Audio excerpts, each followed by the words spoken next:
Welcome to DTNS Live, everybody. This is the show where we spend a little more time on the day's news, along with you, our live audience, and also our patrons. If you're looking for that focused daily tech news show you know and love, we've got you covered. Check out your DTNS feeds and Patreon for the latest. Yeah, so we're not going to do all of the, here are the 17 million things at CES in this edition of the show this year. I put out a briefing this morning that has all of that stuff in it. So you already have it in your feed if you haven't listened to it yet. I like that. Well, everybody, using hand sanitizer and having fun, eating free sushi. It seems like the news outside of CES is the norovirus. That seems to be what everyone else is thinking about. Free sushi. I've been going to the wrong parties, apparently. Oh, my gosh. I mean, that was the biggest part of Unveiled was the free sushi. Yeah, I don't know. Maybe things are different now. I don't know. I would like Vegas to add more people movers because we did a lot of walking back and forth yesterday. Yeah. But that's how you get your steps in for the year. Right. Yeah. For the 20,000 steps. That's what happens. That's what happens at CES. All right. Well, we have a lot of CES news to get into, but let's get right into it with a bit of non-CES news because it will be a CES heavy news this week, but we have others as well. Tom, kick it off. Yeah, OpenAI CEO Sam Altman dominating the headlines. In the briefing, I give some indications of what I think is going on and why he's doing this during CES. But here's what he did. Announced in a blog post Monday that he's confident in achieving artificial general intelligence and predicted AI tools will significantly impact company outputs this year. OpenAI's focus is shifting towards superintelligence. So he's kind of redefining AGI and superintelligence as two different things.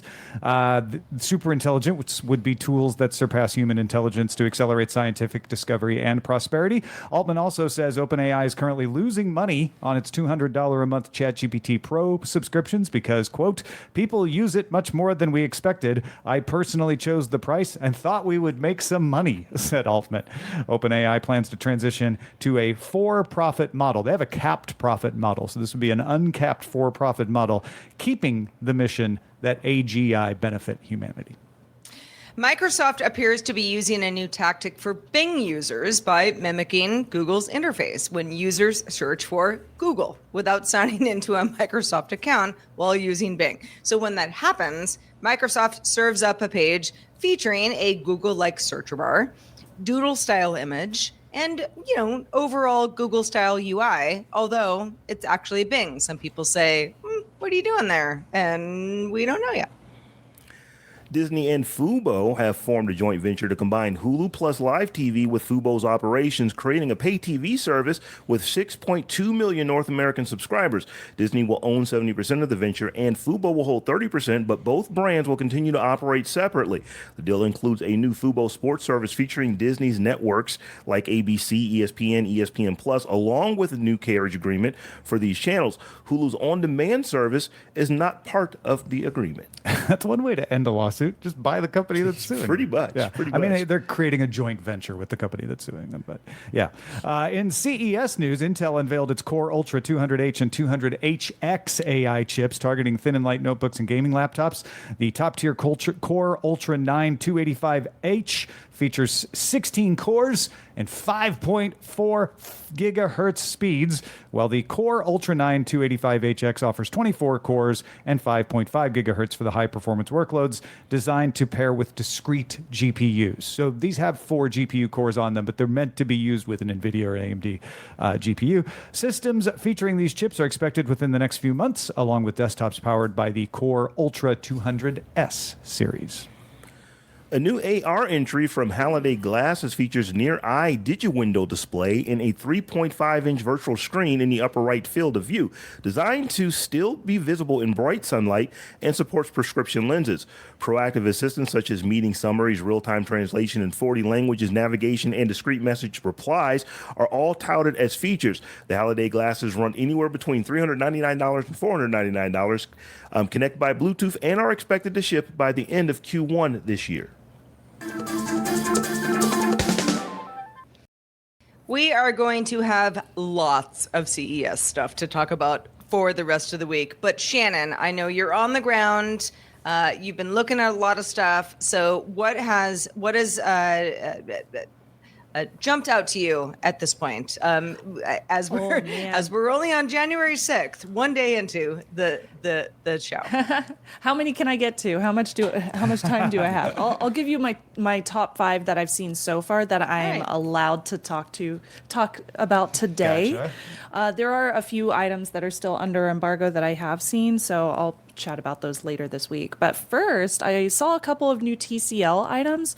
TCL has been making these really interesting e-paper-like tablets for the past couple of years, and they just came out with one called the Next Paper 11 Plus, which will be releasing sometime this year. We don't have any pricing yet, of course. That seems to be kind of a thing for this year at CES. A lot of companies aren't releasing pricing or specific release details quite yet. I can just say price and release has been a tradition of non-release at CES for time immemorable. Yeah, that's very true. Which is, I think, where vaporware came from as a term. Like, is this going to have? I also think that a lot of people think of TCL as a TV company. You know, they make TVs. Yeah, they still make a ton of TVs, and they're absolutely gorgeous. In fact, I saw a few of those as well. But what really stands out to me, of course, is like the mobile technology. And I like the Next Paper 11 Plus, but my critique of previous versions was they weren't sharp enough because of that e-paper technology they were using.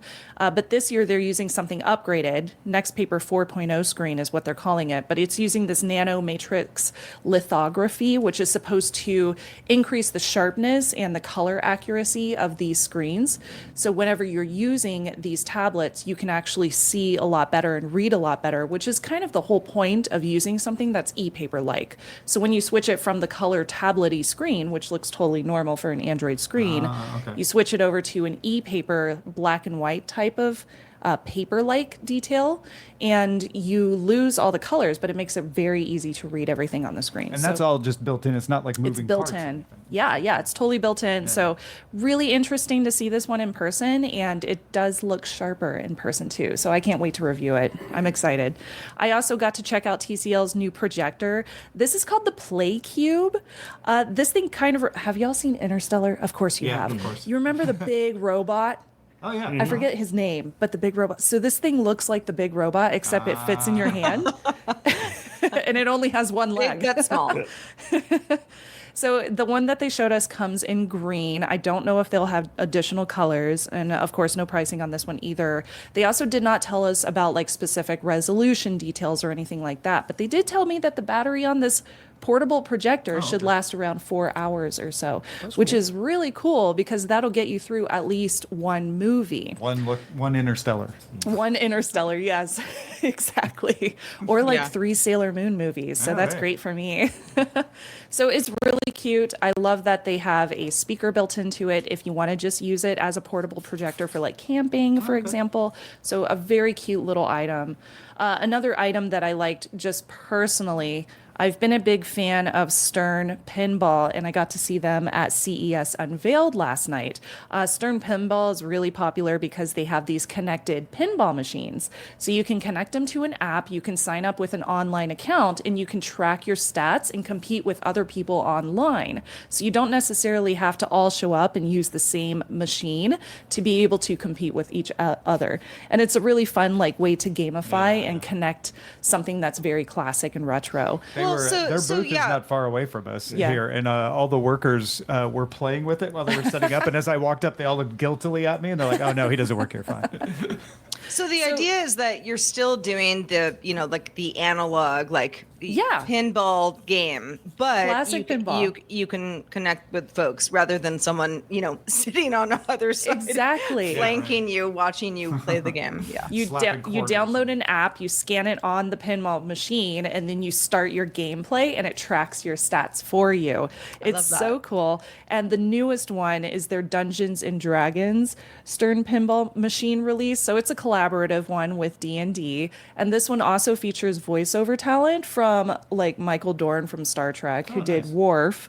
So I'm super excited about it, and I got to see it last night and play with it a bit. I love their pinball machines, and I think they're really, really stellar. So very interesting to see in person.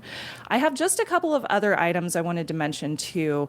LG has been releasing these really weird portable TVs, which I have not been in the market for.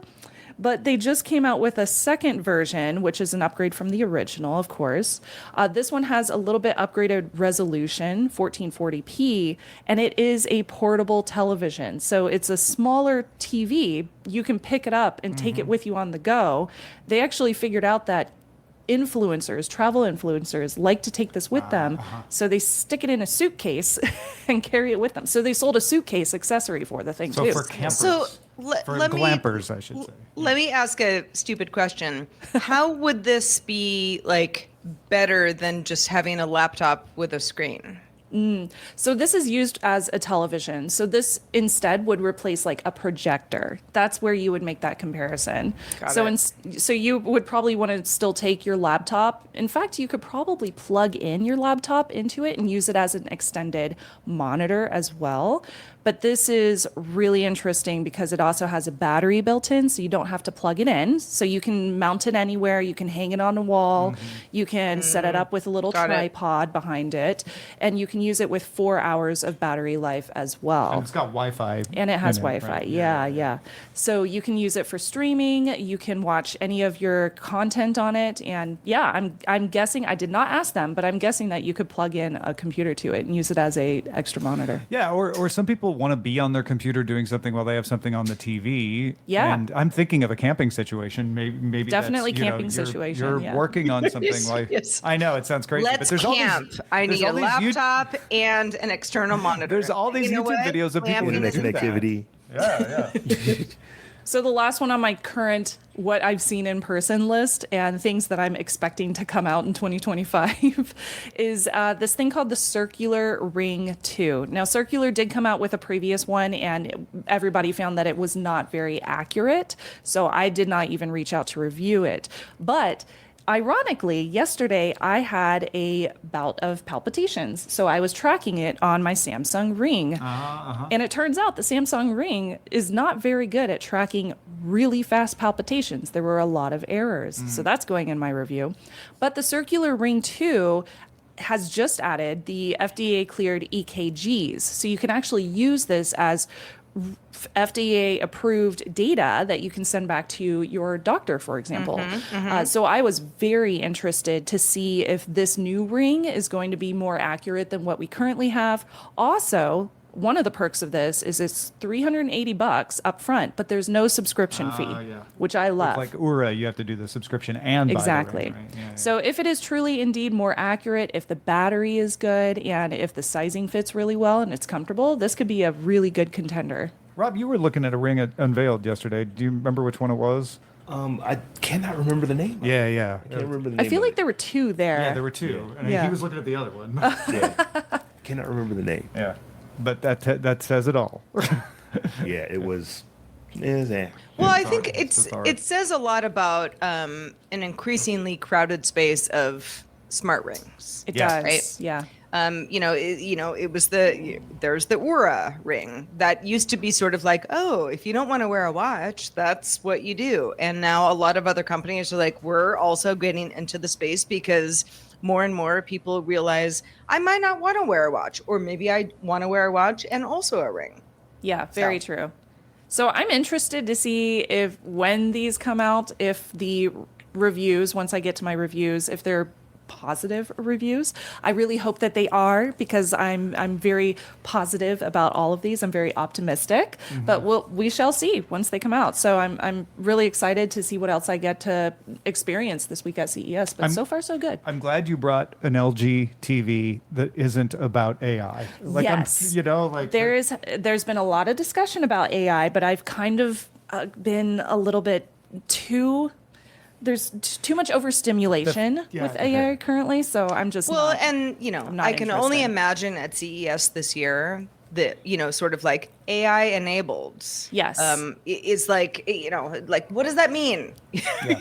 No, the filter is if you see them say it's a large language model that can respond to your requests and do personalization, just ignore that. That's what everybody Okay, is yay. doing in their Yeah, devices. right. Yeah. Yeah. It's not going to be a standout feature. Right. Exactly. All right. So, Rob, I know you've been on the floor as well, and you've got some updates for us on hardware for vehicles that might also include AI.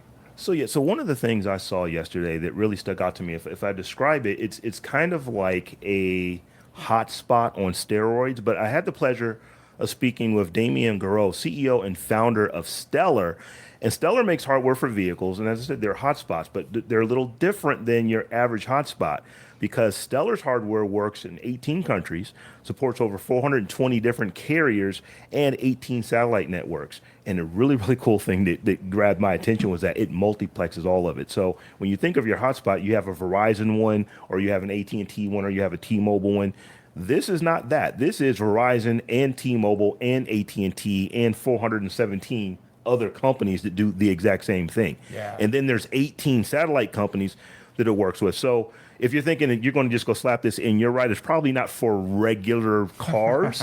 This is more for equipment that is off-road or tractors, things that are out in the field and you need to have an internet connection. But it's like it's farm hard for them situations. to. Exactly. So it's really cool because, like I said, not only does it give you the ability to use whatever carrier you stick a SIM card into it for, it actually will multiplex if you've got multiple, so it'll actually increase your speed. So it's bonding all of those connections and treating them as one as far as whatever's in the car is concerned. Like I said, I'm talking to the CEO, and he started getting really technical with me. It doesn't bond everything, so when you get into some of the satellite stuff, that doesn't necessarily work. Okay. But if you want it, like since we're it's a French-based company. If we he said when you're here in the States, if you have a Verizon SIM, if you have a T-Mobile SIM, if you have a AT&T SIM, and you put them all in, it will use all three networks simultaneously if you choose to set it up that way and actually increase your ultimate speed. And the satellite's more of a safety net. The satellite is a safety net because the goal here is that these are for situations for equipment for vehicles that just simply cannot be in a dead zone. Like emergency vehicles, things, people are doing search and rescue. Like a fire truck. Yeah. Exactly. Right. So things that have to have a persistent connection no matter where they are. They're trying to take this thing globally. Like I said, it does have satellite, connectivity, which I thought was really cool. And it's not just one. Like I said, it's 18 different satellite companies, 400. Did he say which ones? He did not say. But so not Starlink, because he'd be saying it. He did not say Starlink. I picked up on that too, Tom. He did not say that. He said something that I hadn't even heard of before. Iridium, Global Star. Yes, but Starlink was not in the list. Mm-hmm. So it's...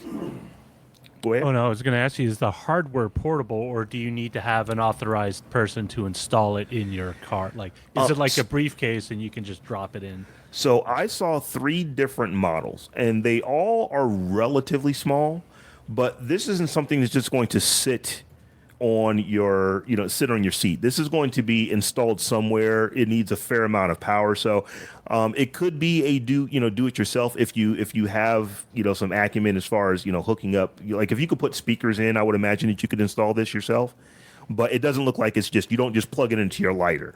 It's it doesn't even look like something that you would see. It looks like it's going to be bolted under the hood of something or be in a trunk. These are enterprise devices. So like I said, they had he said you can put it in your car if you really need to roll like that. Mm-hmm. But unless you are off-roading or something to where you just have to have an internet connection wherever you are.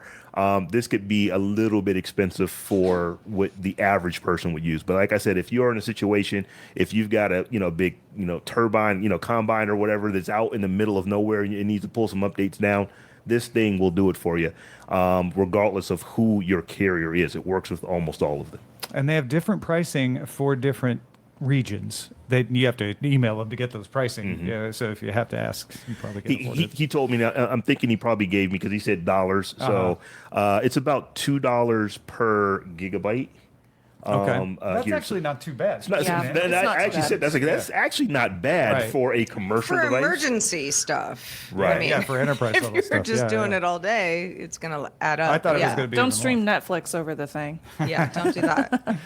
But so my prediction, my sleeper hit for CES, because everybody knew it was going to be AI and everything, right? I was like, I think we're going to see satellite connectivity in interesting cases. This is the first big one that we've seen so far. So I don't know if I can call myself right yet, but we're on the way. Do we have to give you some additional points? Yeah, you got to give me a difficult. Yeah. Give Tom some accolades. Tom gets an additional multiplier. I wonder with something like this, with Stellar, let's use Stellar as an example. Some of the wireless carriers who might be competing, for sort of like top billing, almost like apps used to do back in the day and still do at this point. I wonder how much that might change what Stellar is able to offer based on, the wireless carriers that might have some strife between them. Yeah, I think with telcos around the world, because this thing is global, right? They have pricing for Europe, pricing for Asia, pricing for the Americas. So the telcos they're going to be like, okay, you want to strike a wholesale agreement, and telcos have those. So I don't think they'll be too anti-competitive, and not want to work with them. Right. The satellite providers, on the other hand, it'll depend on whether they want to do something similar, right? Right. So again, we don't know if Starlink is part of this or not, but let's assume, for the sake of argument, it's not. It makes sense to me because Starlink is probably going to want to make this kind of service available in vehicles provided by Tesla, rather than make it available to somebody else. So maybe they wouldn't strike a wholesale agreement there. Yeah, one of the things that the CEO said is like that we're building these devices because we don't want our customers to have to think about, well, who do I have to go with? We're trying to make it to where you can go with anyone. So, like I said, hundreds of carriers, a dozen and a half satellite companies, and they are signing people up. And like I said, the use cases are great. Like I'm thinking, I've been on tour buses before where you could actually get on Wi-Fi. This would be a case for that, to where if you're driving somewhere where you maybe don't have, like if you're international, you don't have, coverage, you just go get on the bus's Wi-Fi and you can use that Wi-Fi from the airport to the resort that you're going to. And that Wi-Fi and that internet would stay with you. Right now, those buses probably just have one telco's hotspot that they're turning into Wi-Fi, and it can go in and out. Exactly. Yeah. So I thought it was a really cool device. The CEO of the company, he saw me standing there with a microphone that the battery was dead on, which is why you're not listening to him talk. But he came out and grabbed, "Hey, you got a microphone and you're tall, and I like your hat. So let me tell you about what Were we got you going on." wearing your Ask Me About My Podcast shirt? I was not wearing that, but I was wearing a fly hat, from what I've been told. I think probably 12 people said, "Dude, I love that hat." Wow. It sparked up conversations. That's when you know you have a good hat. Well, folks, if you have feedback about anything that gets brought up on the show, there's lots of ways to get in touch with us. One of them is our social networks. We are at DTNS Show in most places. We're on X, we're on Instagram, we're on Threads, we're on Blue Sky. We are on Mastodon on the mstdn.social server. It's at DTNS Show. If you're on TikTok or YouTube, we are full on at Daily Tech News Show. I know we're not day one for everybody on our team that's actually at CES right now, but day one of a big, lots of announcements, and we will be doing that throughout the week. But Tom, let's talk about what some tech might be doing for people's side yards. Yeah, there are a lot of autonomous lawnmowers out there, and there's a lot of autonomous lawnmowers being shown here at CES. I got to talk to two different makers of these at CES Unveiled last night, and we have some video of those that we might be able to put up on our YouTube channel later this week, so keep an eye out for that. The Lymo one, Lymow, not LIE. It's not. It's not like trying to. lime, but mow. Lime. Yeah, exactly. $3,000 has satellite navigation in it, but also they were quick to stress, like, this isn't just GPS. This is able to use a lot of different signals to get precision location in your yard. You train it to mow your lawn. Totally different than like a Roomba inside your house? Same idea, right? Yeah, well, that's autonomous lawnmowers are like that, Yeah. where you can train them in your space, and with the Limo, you can tell it whether you want it to mow over something or to go around it. Which with a Roomba, you generally want it to go around obstacles, right? Sure. With the Limo, it can do mulching, so it doesn't need a bag. It's gonna turn your grass into mulch. Some people may have a problem with that, but for most people, I think that's fine. It looks like it's mulching it pretty good in the videos we saw. And then you can teach it like, yes, go over small sticks, but go around big ones. You have an app, and you follow it around once, and then you take pictures of stuff. We asked about pet waste. Amos was the one who's like, "Hey, what about that?" That's what I and would they be said, worried "Yeah, about. you'll need to have some to teach it, but once you teach it, it'll know like, okay, go That's around that's that." poop. Yeah, don't mow over that. So that's an interesting use case here. I mean, it arguably also could become mulch, but Yeah. your yard may Let's vary. not do that. Your neighbors might not appreciate that. I don't think anybody's really going to appreciate it. Maybe the dog would. I don't know. But they also use caterpillar treads. So these aren't just regular wheels, they're caterpillar treads. And I've seen some other models that do this, but they allow it to do grades up to 40 degrees and also go through smaller divots, so if you've got a little bit of a depression in your lawn, not that it's sad, but the ground just goes down a little, it can go down and out of that.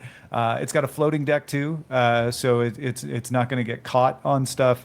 And I think it goes up to 4 inches. 4 inches. Oh, wow. If you want to leave your grass 4 inches tall, and it can handle tall grass that's taller than that, but that's as high as you can leave it. So their big deal is that they've got that mulcher. They've got that really strong blade. The other one I looked at was Yarbo Core. Which is a modular system. So you buy the main module, which the upgraded version, what they're announcing at CES is that it can tow up to 3,500 pounds. And they've added Follow Me to the software.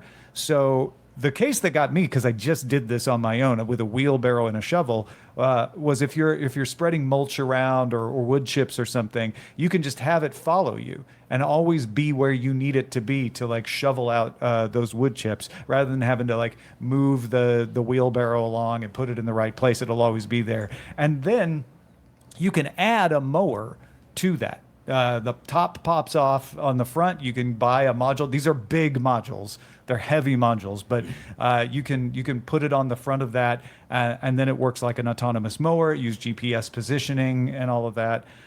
It's also got a snowblower. So if you're in a snowy location, it can get down and clear the snow for you autonomously. Which a lot of people are. I'm intrigued. This Yeah. time of year right the now. The Arbo guy I was talking to was like, oh yeah, a lot of our customers have been sending us videos today of them sitting inside drinking, coffee or hot chocolate while they are clearing the driveway because the Arbo is out there doing it I for feel like them. my husband would appreciate that Yeah, during yeah. our blizzards. I mean, Rob, I can't imagine you getting out of Columbus at a better time. So I actually watched Tom do this interview. This is a really cool device, and one of the things for somebody who does have to shovel quite a bit of snow at times, the auger actually goes all the way down to the pavement, which is something that Oh, they wow. pointed out because regular snowblowers you generally don't want them to go that low. This is because they actually are mapping the driveway so they know where your divots are, and it knows how, let's just raise the auger up because we got to that spot that there's a divot that we don't want to get stuck up on. So the fact that these things are actually fairly smart, they're learning the things that they go over, I thought that was pretty cool. That's Yeah. really cool. And there's a leaf blower attachment too. So if you wanted to just go out and blow the leaves autonomously, it's electric, so it's a little more silent than the gas-powered ones, and it'll just do it on its own. They sell these things for thousands of dollars. You can buy them all as one. That's what I was wondering. Or you can individually get them for a couple of thousand each. They're on sale right now, so this isn't a price and release date thing. You can actually go get this one. Right. They're pricey and they're heavy. But if you need this kind of thing, it's within the realm of buying like a riding mower or something. Yeah, I was just going to say that. Don't think of them as a lawnmower or a snowblower or a leaf blower. Think of it as a tractor, essentially, that you can hook up stuff to, because they are in that price range. And when I thought, I actually went out and just looked, what does a tractor that does this cost? It's price comparable. Yeah. So did either of these companies explain how they are doing the mapping technology, or how they are able to determine whenever there's like obstructions or objects that they need to move around? Yeah, again, with both of them, it's pretty similar. They've got camera sensors, and I think the Limo had a LiDAR or two as well. And then, you will say that again? They're both binocular. They're both binocular on the front as well. Okay. So they can That do makes sense. depth perception. Thanks, Amos. And so you have to map your area. Like Rob was saying, it has to know your driveway has the divot. So you have to do a preparation. But then once you've mapped it, it has the map. That is really cool. But you need to map it like in the summer, not in the middle of winter. Before the snow. Right? You mean I can't good do it point. while there's ice on my driveway? No, I was thinking, like, if you get like several of these, you could have like an independent lawn mowing, snow blowing business. And you just drop it off and you drive to your And next it just location. goes and that would- I love how That would put the little boys like, in my neighborhood out of business. Yeah, it sort of changes, like summer, bring over the kids. Like, no, we can't be in the front yard. The robots are doing their thing. We're mowing the lawn. We're mulching things. Can I mow your Stay yard away. for some extra money? No, my robot's got it. My robot. Yeah, robots got it. Yeah, bummer. What were you saying? The platform raises for the mulching? The auger will raise. Yeah, the auger will raise for the clear snow. off its own charge platform. Yeah, to clear off its charge platform, because all of these can do bigger yards than their battery. Their batteries are 3 or 4 hours, but they can go automatically back to their charger and charge back up, and then you can send them back out to do a different section. And I know for sure with the Limo, it can remember where it left off. Oh, so that's when it gets to cool. the end of the charge, it goes back, charges, and then, every day. and the Yarbo, like you were saying, can go sweep out its own charging pad if it got some snow on it while it was out snow blowing.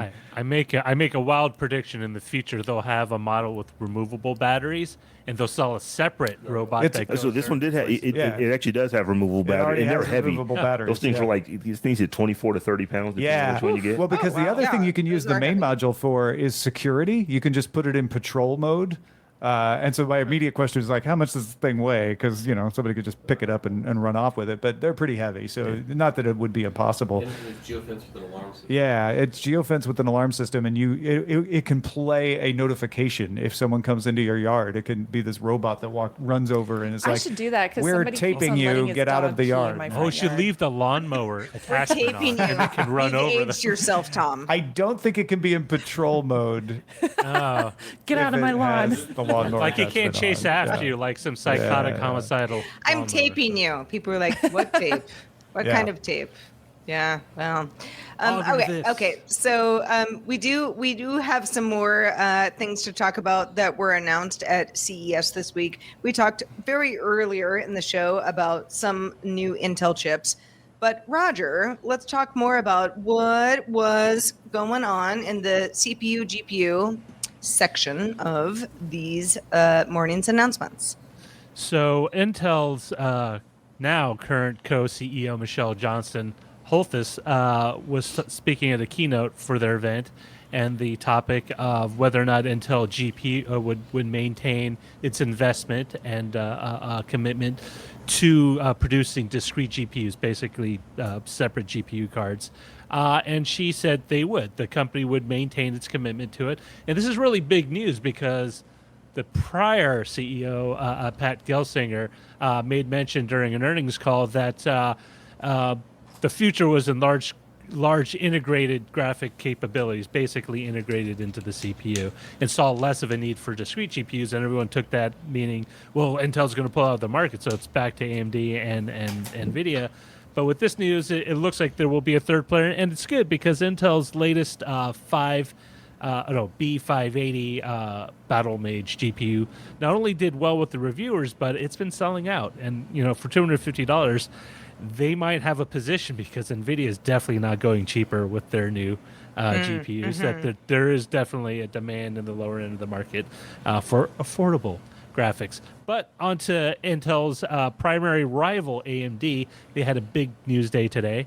They announced a new Ryzen 9950X3D, which is basically a snappier version of the pre-existing 9000X3D, which they aimed specifically at content creators, so people who make videos or people who edit video, do any sort of creative content. Comes with 16 cores, 32 threads, 5.7 gigahertz max boost, 144 megabytes of cache, and 120 watts, which is great if you think about what you're getting, because I have a 140 watt CPU in my 2019 Dell workstation, and it definitely does barely half of what this machine does.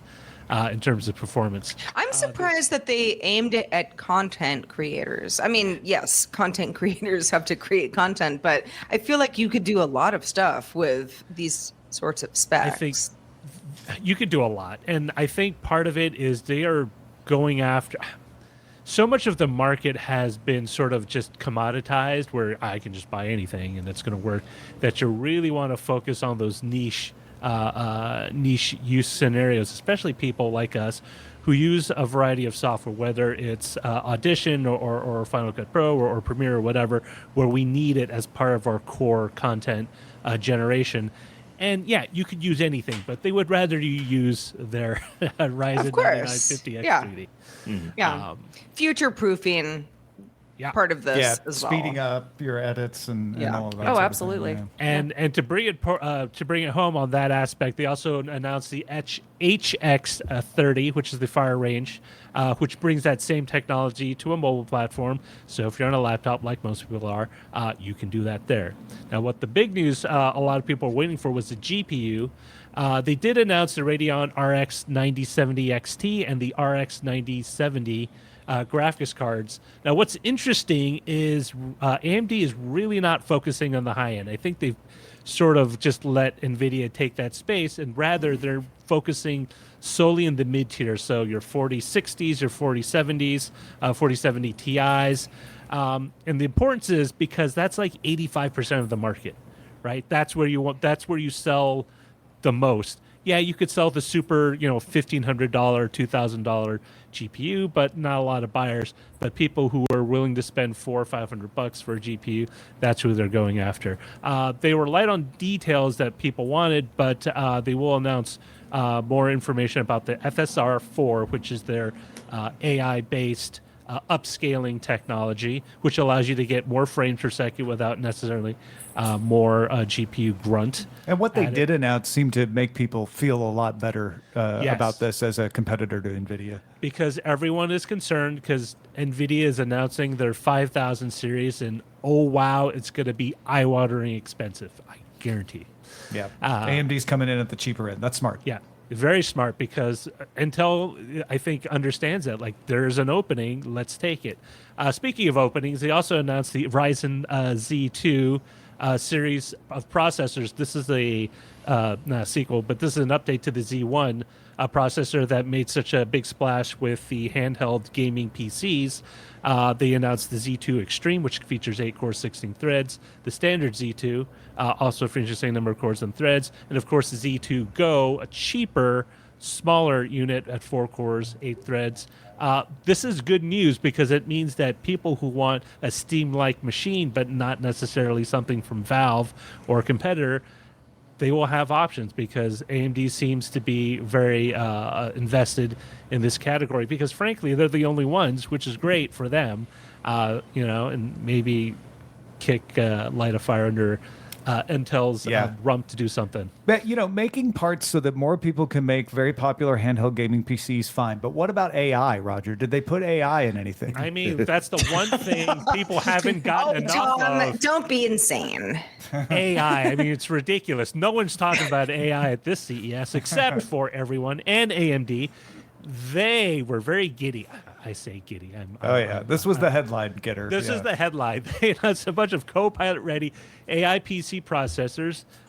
They had 3 tiers. The one that's already out is the premium series, or the middle high end, which is the Ryzen AI 9, which they announced a couple of months back.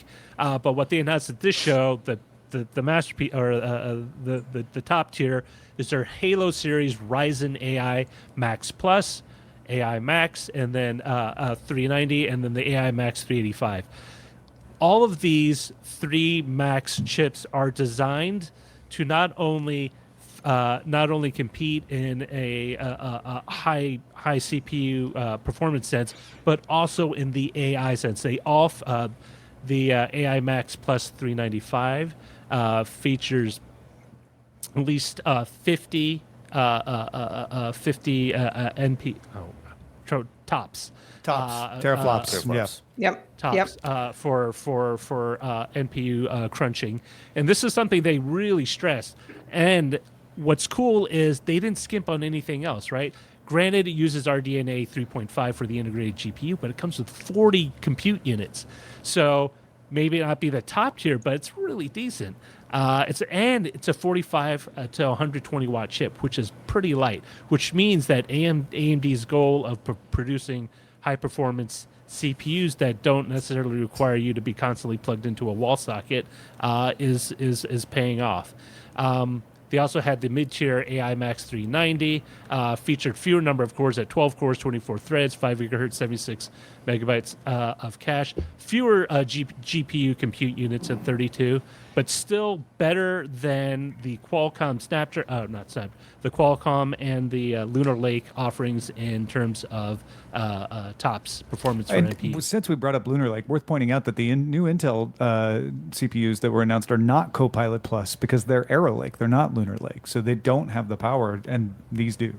These are all Copilot Plus ready processors. And I mean, I'll be first to admit, but AMD's been running away with it. I mean, they've been really punching all the cylinders on key, and this to me tells me that they are definitely not slowing down. Yeah. And if you just want like a lower end, like I can't afford, because they didn't really announce prices at the time, the AI Max, which would probably be very expensive, relatively speaking. They have the Ryzen AI 7 350 and the Ryzen AI 5, which are lower, less capable, but still NPU, I think still Copilot, Copilot Plus ready CPUs. They're the low end of their announcement, and they're still more certified than the Exactly. Intels for AI stuff. Much- and these are much integrated across. That was the other thing I saw with the AI Max Plus. It can use all of the resources across the NPU, GPU, and CPU, right? Yeah, and it's typically they're sort of kind of set on their own islands. This is almost an ARM level of integration. Yeah. That I think, again, I think it speaks very well of how AMD has been focusing on these avenues and then hitting and delivering on their promises, unlike another big chip company. Would you say they're Ryzen in your estimation? Like bread. All right, Tom. Like bread. Yes, jokes. Yeah, we'll be here all week, folks. Speaking of being here all week, we really will. So we will be talking about all sorts of hardware and software announcements coming from the show floor, and everything that comes to us, from beyond. But in the meantime, Rob, what's in the mailbag? So Larry has some thoughts about our discussion on Friday's show. Larry writes, "Happy 2025 all. Listening to Friday's podcast, I couldn't help but be reminded of the technology I wish would be developed. Having had several family members spend their latter years solely locked behind the veil of dementia, I think an AI friend would be very useful as a companion, sort of like Christopher Pike on Star Trek. I have no doubt that the technology exists, but perhaps the UI, regulatory, and privacy issues would be too difficult to overcome for this niche application." There's a few examples of that here. We saw one robot dog that I'm going to try to get a look at. Did you see that too? I got to pet the dog. Oh, It yeah. was very cute. And it's a robot dog with like natural motions and stuff, but it's targeted at elder care, right? It's very responsive too, and it does make noise as well, like natural noises. Apparently, they had recorded an actual puppy and put those recordings into the robot, so it does sound like a real puppy. But does it sound like like the puppy when it's mad and wants to pee or eat, or just It Sounds didn't like when I was have some petting it. PTSD recently in my own seriously. home. I Is can it see like how that would be. I can see how Get it it? would be very PTSD. useful, though. It would be very, very helpful, especially like I have somebody in my family with dementia, and I would love to give them something like that. Yeah. That would help them. Yeah, no, this is fantastic. And there's a few other examples of that that we'll keep an eye out for as well. Well, Shannon, thank you so much for being here today. course. We still got a little time before we're going to wrap up the live stream, but just to make sure we don't forget, where can folks find all the stuff that you're posting from here? Oh, youtube.com/Shannon Morse, just like my name is spelled. I will be posting a long form Best of CES video at the end of the week. That's going to feature everything that you can actually buy this year in 2025. And I'll also have some shorts coming out as those releases are available. Fantastic. Well, Sarah, should we look at these titles that people have been submitting on the live stream while we've been chatting here?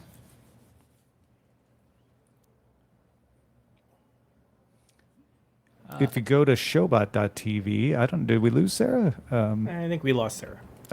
If you go to showbot.tv/DTNS2 and enough of you vote on titles, it'll bring Sarah back. So go do that. Our top vote getter right now is from Nick with a C. If you're like, wait, what's this going on with the live show? If you watch us live on YouTube or Twitch, you can submit titles during the show, and then we will pick them before the end of the show.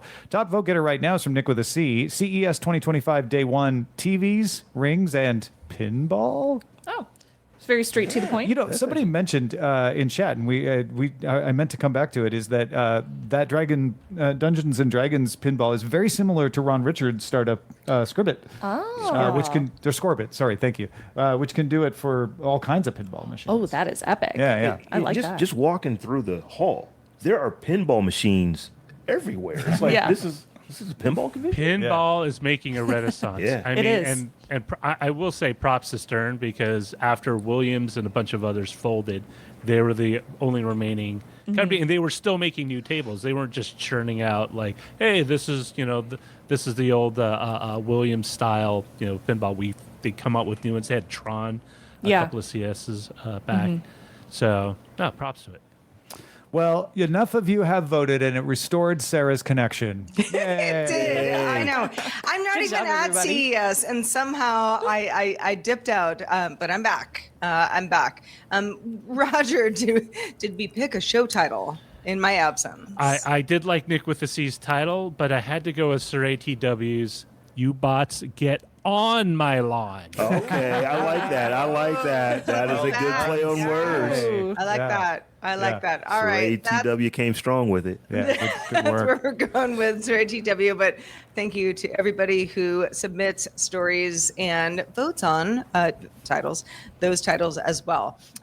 Do send your comments for everything that we're doing. It's brand new year, brand new us. So if you have thoughts, we want to hear them. Feedback at dailytechnewsshow.com. All right, real quick before we get out of here, too, I want to thank all the folks who support us on YouTube and Twitch and Patreon and everywhere. We got some folks following us during the live stream here. Cornpone Telephone followed us. Garator BattleNet resubscribed for the 15th month. Zoe Brings Bacon cheered us with some bits. Hey. We got Hockey Stickses resubscribing with Prime for the 37th month. Nainu back at Tier 1 for the 31st month. Nice. Casey Noyu followed us. So thanks, everybody, for doing that. I know it's a little weird that we're doing 2 episodes a day, but it's basically allowing us to give you better CES coverage and not be rushing through like, here's the thing when we're having our discussions today. What did y'all think? I thought it felt pretty I good. loved Yeah, I it. loved it. It was very chill. I enjoyed it immensely, and I know half of our team is traveling, and it's always kind of like, do we have an internet connection? Are we comfortable? Like, have I broken my leg? Like, whatever. It is, We gotta- just thanks to all of you for coming. And, we got to give a shout out to Amos going on. because Yes. he came through like a champ. Yes, There you did. go. He has worked Amos out the today. we had the tech gremlins today, and he worked them out right before we went live. And also, we're on the show floor, but the show floor, if you're watching the video, you can see is not done. It is not together. The people are still putting together stuff. So when you're walking in here to get to where we're recording, you have to dodge forklifts and Oh yeah. Tow motors. yeah. Yep. Oh yeah. Yeah. Yeah, it'll be a different story tomorrow at like noon. Oh yeah, Yeah. It'll be entirely clean and fancy, and everybody will be here. I had to So walk from we're in a really close hotel, thank goodness. But I had to walk from the hotel over here with Amos to bring the stuff. And then I went back to help Robb find it because it's impossible to describe how to get there here. Yeah. It's Don't you think? it's a maze. Yeah. And then I had to go back out. What did I have to go back out before? I had to go. You had to back go grab some lunch. Oh no! I had to go back to my hotel room for some stuff on my own. Then I went out and got some lunch. Then I had to go find Shannon and help her find it because same reason. And then at the very end, we couldn't get sound out of our mics. And we did not know why. So I'm like, well, I've got another mixer in my hotel room. I could run back and grab it because I know it was working with my machine today. And I was back for, I don't know, my 8th time. I lost count now. Walking back over to that hotel. And thankfully, Shannon texted me. It was like, we figured it out. Come back. So well done. Maybe it was the motivation you needed was not seeing me go back one more time. It made you finally find that bug, but yeah, it's been something else over here. But it's fun too, don't you think? I mean, that's the MO, right? Yeah. You take the show on the road, that's what you deal with. There's always something. But I don't know. You guys look great. You look well rested. Maybe you're not, but you do look it. You said I'm you got well a good night's rested. sleep. I did not party last night. Yeah, I didn't party yet. And I feel And I good. got to meet Shannon for the first time. We had not met before. That's true. So. Never met I before. got to meet Robb for the first time. And Amos, yeah. Steph. And Tech Life Steph stopped by she stopped by earlier. So Yeah. so Oh, Tech Life nice. Steph came through. Yeah. I did this Now I really am smart jealous. thing this year where I did not book any meetings in the morning, so I get to sleep in every day, and it's the smartest thing I've ever done. It only took me 17 years of going to CES to figure this out. Yep. I haven't gone to CES every year, but it has been 24 years since my first CES. Wow. I'm not that much of a veteran. I think I started coming like around 2013 or so. Oh, okay. Yeah. And this is my 5th time here. Fourth time here. Okay. We're gonna see Okay. Robb doing pachinko at like 4 a.m. Oh yeah. Robb's old man set in about 9:30 last night. So Oh yeah. yeah. That's my biggest vibe as well. When you're young and you first get to CES, you get inundated with a lot of party invites, and I made Yes, a mistake when I you do. first got there. I went to all of them, and I didn't get to bed until 2 a.m. And I had to wake up at 7 because I had to be down at the control truck. well, for when the you're show. 25, you're like, well, I can do this. Yep. like we said, we were talking with Tech fast Life forward a Steph. couple decades. That age was a very long time Can't ago. do that. Yeah. Tech Life Steph had 3:30 a.m. call time for stuff that she's doing out here. Woman. Oh Yeah. yeah. So- Yeah. Yeah. No. Yeah. No, thank you. I mean, I- if that's my call time, I'm going to bed at 7, 8. Yeah. 7 Which p.m. she did. go out. She said she went to bed last night about 7:30.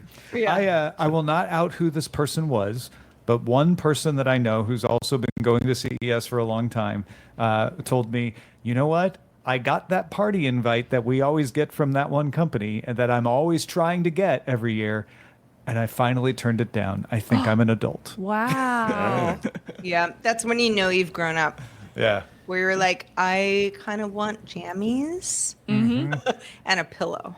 It was that party invite that, 20 years ago, we were both like, Ooh, how do we yeah, make sure like, we oh, get that's this, the best every one. year. Oh, I we think gotta I know get the that. party. Yeah.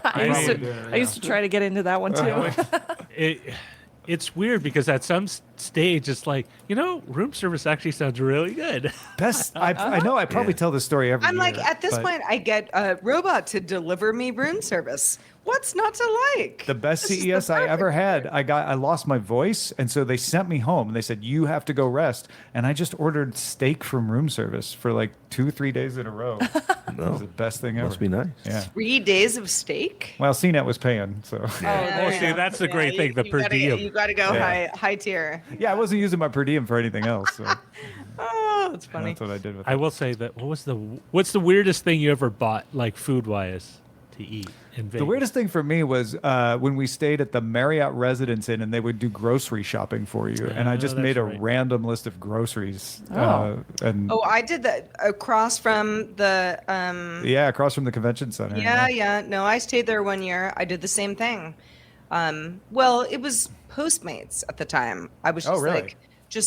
but I had like a little fridge, and I was like, all my coworkers are like partying tonight. Nope, I'm not going to the strip. I want to I've got some sit hummus. in here, put on local news, and eat soup. Yeah. Well, Tom, just yesterday, you got something pretty cool. Appetizer that looked like it was like a seafood ice cream. Oh yeah. So They were pretty cool. I took these guys. Seafood ice cream. I should say the heck? patrons took these two guys and me out for dinner before we started CES Oh, Unveiled. that's nice. Yeah, and I had to try it. The appetizer was hamachi cones. Ooh. And so I asked, I'm like, I what love makes them a hamachi. cone? Thinking like, oh, they just probably pile it in a cone shape. He's like, no, they come in a little waffle cone, but it's pita bread, so it's not weird, but it looks like an ice cream cone. Whoa. But it's Yeah. hamachi. Yeah, but it's yeah.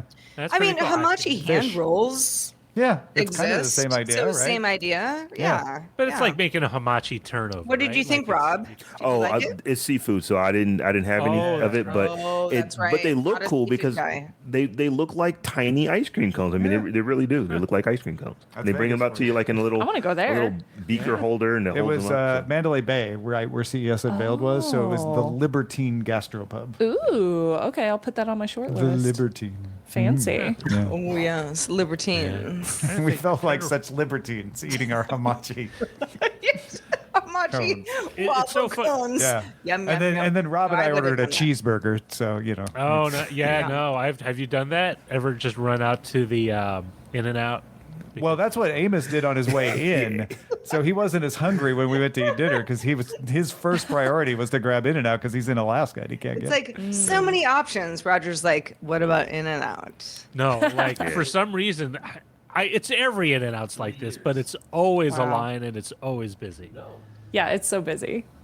Great. Yeah. But I think it's weird. The only thing I ever also remember good. about eating. I was actually in and out in about 3 minutes in my lift on the Oh, way wow. to, Nice. to the hotel. Now that's that not bad. is saying something. There's an In and Out close to a Costco. Tom, you know the Costco. Oh, yeah. On Washington. I had to take a friend to urgent care.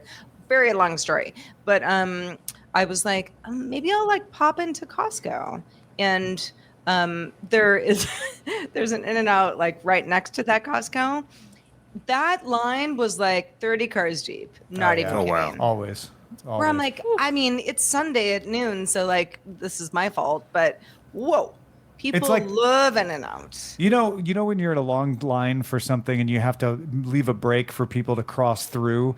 It's like that for cars. They have to leave a break for people to cross into the Costco parking lot because they're all lined up for In-N-Out. Oh yeah. Well, and half the people only want gas. They're not even going into Yeah, Costco. they're just going to the Costco gas station. They're doing That's the right. gas thing. You where go I'm out through the Costco gas station. At right a the certain end. point, I mean, is the savings worth the time that you don't have know. to be in this save a lot. line for like Our I don't line know, is always 90 so long. minutes? The prices are at least $1 cheaper, at least for me. Yeah, and that builds up, Yeah. especially if you got a So- big tank. Yeah. Especially over a year. Yeah. It's like it pays for the Pays for the membership. Yeah, exactly. Yeah. Well, folks, let us know what you think of the extended CES coverage. We'll doing it all again tomorrow. So look for those that briefing episode in the morning from me, and we'll be doing another edition of DTNS Live with Allison Sheridan and Bodie Grimm joining us. We're going to need more chairs. You can watch us live Monday through Friday, 4 p.m. Eastern, 2100 UTC. Find out more at dailytechnewsshow.com/live. Bye from Vegas. the DTNS family of podcasts, helping each other understand. Diamond Club hopes you have enjoyed this program.